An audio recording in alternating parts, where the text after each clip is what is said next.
I feel like it was yesterday we met each other. Well, it's been 3 years. So I know. 3 years. It's funny. I was thinking about this the other day. I was talking to our kids. You know, the first time we walked into the gym, and I was like, "Oh man, that's Jay Will." You know, and it's kind of funny just how we connected, just hanging out that first time. And of course, you know the story, but obviously playing basketball, I get hurt.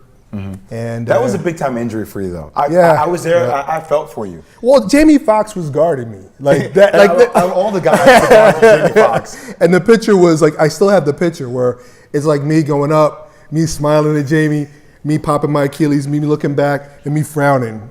So wait, what's the picture of? Is the picture of you actually shooting the J? Okay, so you caught the positive imaging. Okay, yeah. Smart. Yeah. So, but either way, I think. Sometimes I think things are meant to happen for a reason, because you think it was really, we kind of talked. I asked you for some advice from my daughter who was looking at different colleges at the time, and you gave us a lot of feedback.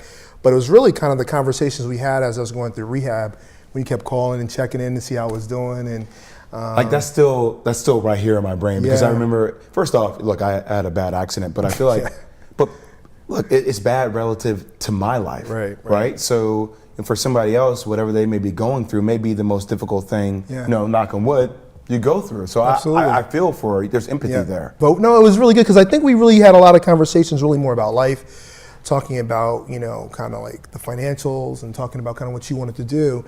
And if those conversations never happened, we would never realize kind of the two forms. We were actually working on parallel forms, Well, I think it's something very special, because I think the narrative needs to be out there more, because we've talked about this too. People don't talk about their finances. It's something that people feel ashamed of to a certain extent, especially if they're in a bad spot. Yeah, I think, it's almost like they're embarrassed by it, but, today I heard this great story. We were at a meeting, and we were supposed to do like a presentation or start talking about this other product. And what I really liked, this one VP said, I don't want to talk about the product. I just got to tell you what happened recently.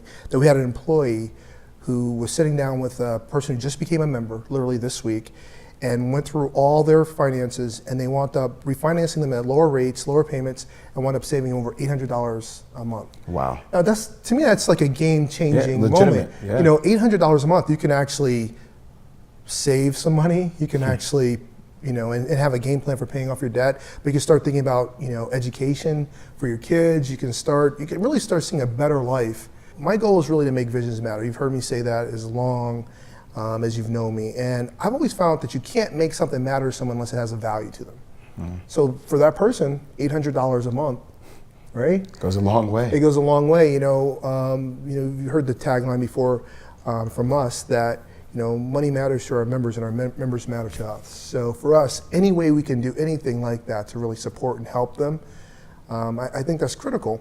But then you come along, you start talking to the kids and the youth, but everyone who's watching the videos and output we have, they can see you're talking about this dialogue. Your story is pretty amazing from the sense that how many basketball players we both know, pro, who came in that money and now they don't have it. Yeah, I think it's something, having a chance to talk to a lot of kids, and I think kids are great because it helps me open up the door for the parents. Yeah. Right? So when you're talking to the kids about finances or their aspirations or dreams to become professional athletes or whatever they want to accomplish, when you finally have that conversation with the family, I've had parents come up to me and say, I never knew I had these types of options. Yeah. And it was almost in a way they were too embarrassed to even do research about it, which brings me back to that point. Where did the inception of that theme, money matters to people, people matter to us, where did that come from? It came during kind of our time together, and it started honestly when we were doing this undercover grocery bagger video. And by the way, if you haven't seen this, you need to check this out, because I heard. Yeah, when we were kind of going through it, there was a couple who were going through line, and they were actually really contemplating just something they could buy for lunch. And I wound up buying their groceries for them, and it was only $8, but the person started to tear up. And I just said to the person at the time, I was like, I get it, money matters. Money matters, and you matter to us.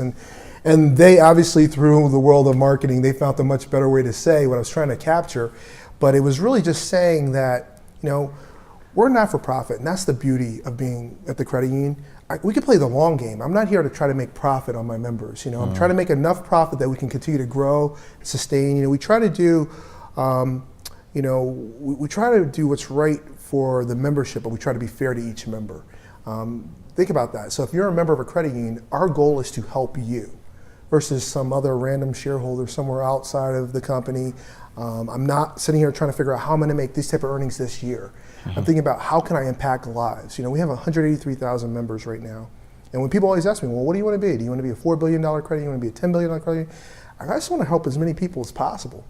If you talk to American Red Cross, they're sitting there going, man, I'm trying to save lives, I feel like I've heard terms like that my whole life. Yeah. Impact the lives, save lives. And it comes from one of the most influential people in my life, my mother, who's a teacher in New Jersey. Worked as a teacher for over 20 years and became a guidance counselor finally, where she became a principal after working 35 years, finally starting to earn six figures. But teachers are something I hold so dear to my heart.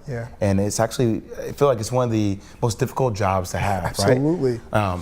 Tell me about some of the things that you guys are doing for teachers. Absolutely. So when we started thinking about New Jersey, here we are, this credit union is kind of blowing up and exploding and starting to really grow. As we started to expand into other markets, we started trying to figure out, well, what is the identity? We started looking at our members and what they were teachers. And so for us, it seemed really simple that, we had to do something that was really targeted around the people who really matter to us in that area. Now, everyone matters, but these people advocate for us there. And we want to find a way to give back to them. So we kind of created this program, Vision Loves Teachers, or educators is probably the more modern way to say that today. But in this program, we've been really trying to partner with them. One, we have an advisory council down there that helps give us guidance and direction on where we should be giving our money and community support. One of the things people don't realize is we give a lot of money to our community because we believe that's good business, but we also think that we want to make your entire life better. And you have a lot of financial institutions that say they do, but they really don't. Yeah, we actually have the pictures to show it as well as the checks that cleared to show it.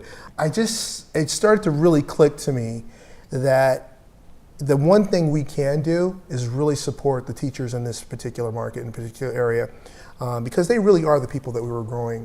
They were the ones who've been championing for us. So we want to build programs around them. Also because of the stories like you were just saying, it's hard. It's a hard job. They clearly make a difference in our lives. I look at me, I would have never have done this. I would have never become what I am today if it wasn't for educators. And I would love one day that people were just like member fanatics, right? You know what a fan's like, when they're sitting there for you back in the day, rooting for you for whatever they're doing, for whatever sport or TV, whatever, ESPN. But for me, what I look at it now is that I want our employees to be fans of our members. So if you come in with the best price, providing the lowest interest rates on loans, the best dividend rates, eliminating to no or low fees, provide great service, and now you can just feel the staff is actually advocating for you. They care about you. You care about you? Like, how do you not continue to make an impact? You can see the pride almost when you come into the town. Literally, when you pull into our hometown, there's a sign saying, Visions is ahead. And on a lot of levels, I'm really proud of that. Every day I come in, it's a reminder of what we have to do and how important we are to that area and our community. When an employee or someone sends me a story, or I get a letter complimenting a staff member for doing something exceptional, one of the things I do, I literally climb up on my desk, and you see my desk. I stand on top of my desk. My 6'4" frame is only an inch from the ceiling. I was going to say 6'3.5". Oh, okay, 6'3". Yeah. Well, with the sneakers, in the program. With the, with the sneakers though, I was hoping I could get a little bit more soul at it. But I literally get on my desk and I clap for them. We give them a standing ovation, and it's just saying that I want to reward the behaviors that I think are what are going to be differentiators for us. There's nothing that makes me more excited than literally getting a text or a tweet or a post where they say, oh my goodness, I was at this branch and they did this great job. And it's like, I just can't wait to see that employee or that person to thank them. I literally have the best job in the world. Like, every day I'm sitting here thinking about how can I make the lives better for my members, my family, right? My extended family, all 183,000 of them. I'll tell you one thing, the road that you guys are building here at Visions, it's a road a lot of people need to be on. Yeah, I hope so. And hopefully, we'll sit down and have this interview in another 10 years when we've doubled again, and hopefully all those things I promised did come true.